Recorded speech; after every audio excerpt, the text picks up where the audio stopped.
दोस्तों, आपने बाबाओं को तो जरूर देखा होगा और हो सकता है कि आप या आपके परिवार में से कुछ उनको बहुत मानते भी होंगे। और ऐसे ही एक और बाबा आजकल बहुत छाए हुए हैं, बागेश्वर बाबा। बताया जा रहा है कि लोगों की समस्या बिना बताए समझ जाते हैं और उनकी प्रॉब्लम्स के बड़े चमत्कारी सॉल्यूशंस भी देते हैं। लोग रिलीजन के बेसिस पे डिवाइडेड जरूर हैं, पर ये सभी लोग यूनाइटेड है अंधविश्वास से। ऐसे फर्जी बाबा आपको हर धर्म में मिल जाएंगे। आइए आज की इस वीडियो में बागेश्वर बाबा और ऐसे ही कई और बाबाओं के बारे में थोड़ी गहराई से जानने की कोशिश करते हैं।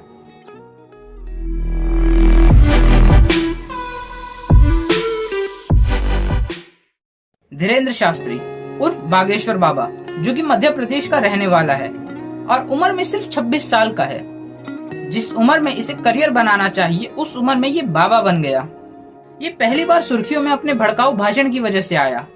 वेदन है सब हिंदू एक हो जाओ और पत्थर मारने वालों के घर पर बुलडोजर चलवाओ। कायरो जग जाओ, अब सब हिंदू अपने हाथ में हथियार उठा लो और कह दो हम सब हिंदू एक हैं।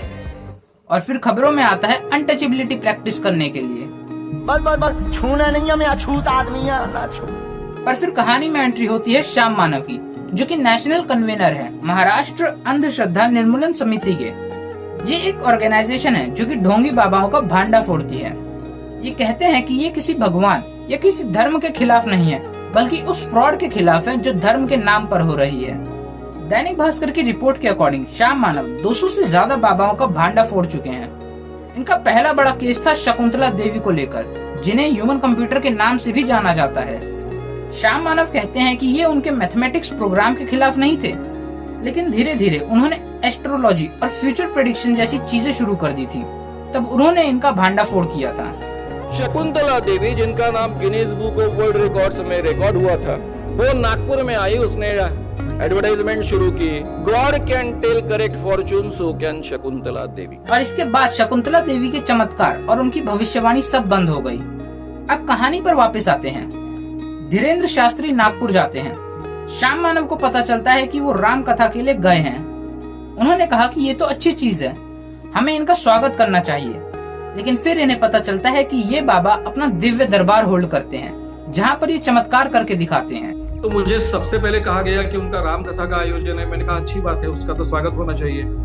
लेकिन लोगों ने ये ध्यान में लाके दिया कि उनके दिव्य दरबार के काफी वीडियोज उपलब्ध है, इसलिए मैंने उसके तरफ ध्यान दिया। मेरी बड़ी टीम है, उन टीम को मैंने भिड़ा दिया। 40-50 वीडियोज उन्होंने खंगाले और उनके ध्यान में आया कि इसमें काफी कानूनन उल्लंघन होता है। यही चीज ये पुलिस को इन्फॉर्म करते हैं, उन्हें प्रूफ देते हैं और उन्हें एक्शन लेने के लिए कहते हैं, लेकिन पुलिस कोई एक्शन नहीं लेती। और बाद में नागपुर की पुलिस बाबा को क्लीन चिट भी दे देती है, ये कहते हुए कि उन्होंने सारे एविडेंसेस एग्जामिन कर लिए हैं और उन्हें कुछ भी ऐसा नहीं मिला है जो ब्लैक मैजिक एक्ट के अगेंस्ट हो। इसके बाद श्याम मानव धीरेन्द्र को चैलेंज भी करते हैं। 2 चैलेंजेस होते हैं। पहला होता है कि एक कमरे में 10 लोग हैं, उन 10 लोगों का नाम, उनके पिता का नाम, उनकी एज और उनके फोन नंबर बताओ। और दूसरा होता है कि बगल के कमरे में रखी 10 चीजों के बारे में बताया जाए कि कौन सी चीजें रखी हैं कमरे में। और अगर बाबा ने ये चैलेंज पूरा कर दिया तो उन्हें 30 लाख रुपए देंगे और अपनी ऑर्गेनाइजेशन को भी बंद कर देंगे। ये इवेंट होने वाला था 13 जैन को, पर धीरेन्द्र 11 को ही रायपुर चला जाता है। श्याम मानव इसे भगोड़ा करके बुलाते हैं। कुछ अंधभक्तों को इससे बड़ी दिक्कत हो जाती है और वो श्याम मानव का पुतला जलाने लगते हैं, उन्हें मारने की धमकियां देने लगते हैं।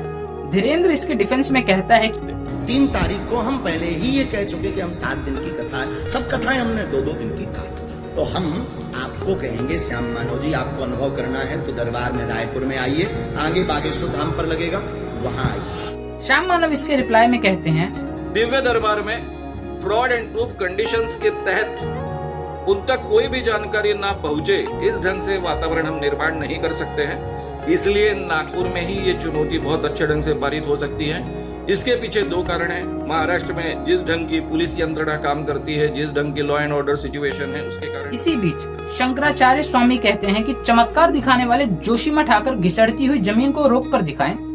इनफैक्ट धीरेन्द्र ने तो ये भी क्लेम किया है कि ये कैंसर को भी क्योर कर सकते हैं अपनी दवाइयों और आशीर्वाद के द्वारा। कैंसर रोग है, दूसरे स्टेज का है हम एक विधि कर दे अभी, कैंसर की दवाई धाम पे मिल है, ठीक हो जाएगा, आशीर्वाद। माँ बीमार है 3 साल से, दर्द कैंसर नामक रोग बना हुआ, ओमवती को कृपा हो जाएगी, आशीर्वाद। ये अखंड ज्योति जलाएं, 50 ग्राम देसी गाय के गोमूत्र में 2 खड़ी हल्दी की गांठ पीस करके मिला करके रोगी को पिलाएं, लाभ 100% होगा, आशीर्वाद। अगर बाबा इतने ही चमत्कारी हैं तो हॉस्पिटल जाके कैंसर पेशेंट्स को ठीक क्यों नहीं कर देते? हैरानी की बात तो ये है कि इसके बावजूद भी लोग बाबाओं से बड़े अट्रैक्ट होते रहते हैं। कहीं हमें बाबा देखने को मिलता है जो हवा से सोने की चेन निकाल देता है, कोई पानी का पेट्रोल बना देता है, और कई बाबा तो मर्डर, सेक्सुअल हैरेसमेंट, किडनैपिंग और ह्यूमन ट्रैफिकिंग में भी इन्वॉल्व होते हैं। ऐसे ही न जाने कितने फेक बाबाज हैं। आसाराम, राधे माँ, निर्मल बाबा, नित्यानंद, मिर्ची बाबा, जलेबी बाबा। कल को अगर कोई नींबू बाबा या आलू बाबा भी आ जाएं, तो मुझे कोई हैरानी नहीं होगी। ये किसी एक धर्म की प्रॉब्लम नहीं है, हर धर्म में ऐसे बाबा मौजूद हैं। ये चैनल देखिए दोस्तों, बजिंदर सिंह, इसके 20 लाख से भी ज्यादा सब्सक्राइबर्स हैं यूट्यूब पर। बागेश्वर बाबा की तरह ये भी नाम बताता है, बुरी आत्माओं को भगाता है, यहाँ तक कि लंगड़ों को भी दौड़ाता है। कब से प्रॉब्लम है ये? एक साल हो गए। 1 साल से। देख मेरे हाथों की तरफ देख और विश्वास कर, उठ, कोशिश कर, शाबाश, चल शाबाश। दौड़ेंगे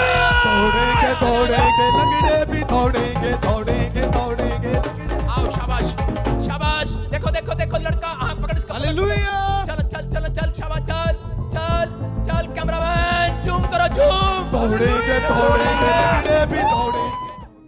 सवाल ये उठता है कि लोग फिर भी इन फर्जी बाबाओं के चक्कर में क्यों पड़ते हैं, और ये सवाल मैं आप पर छोड़ता हूँ। कमेंट करके बताइए कि रीजन क्या है इसका। अगर आपको वीडियो से कुछ भी वैल्यूएबल सीखने को मिला तो वीडियो को लाइक और चैनल को सब्सक्राइब जरूर से करना। मिलते हैं नेक्स्ट वीडियो में, धन्यवाद।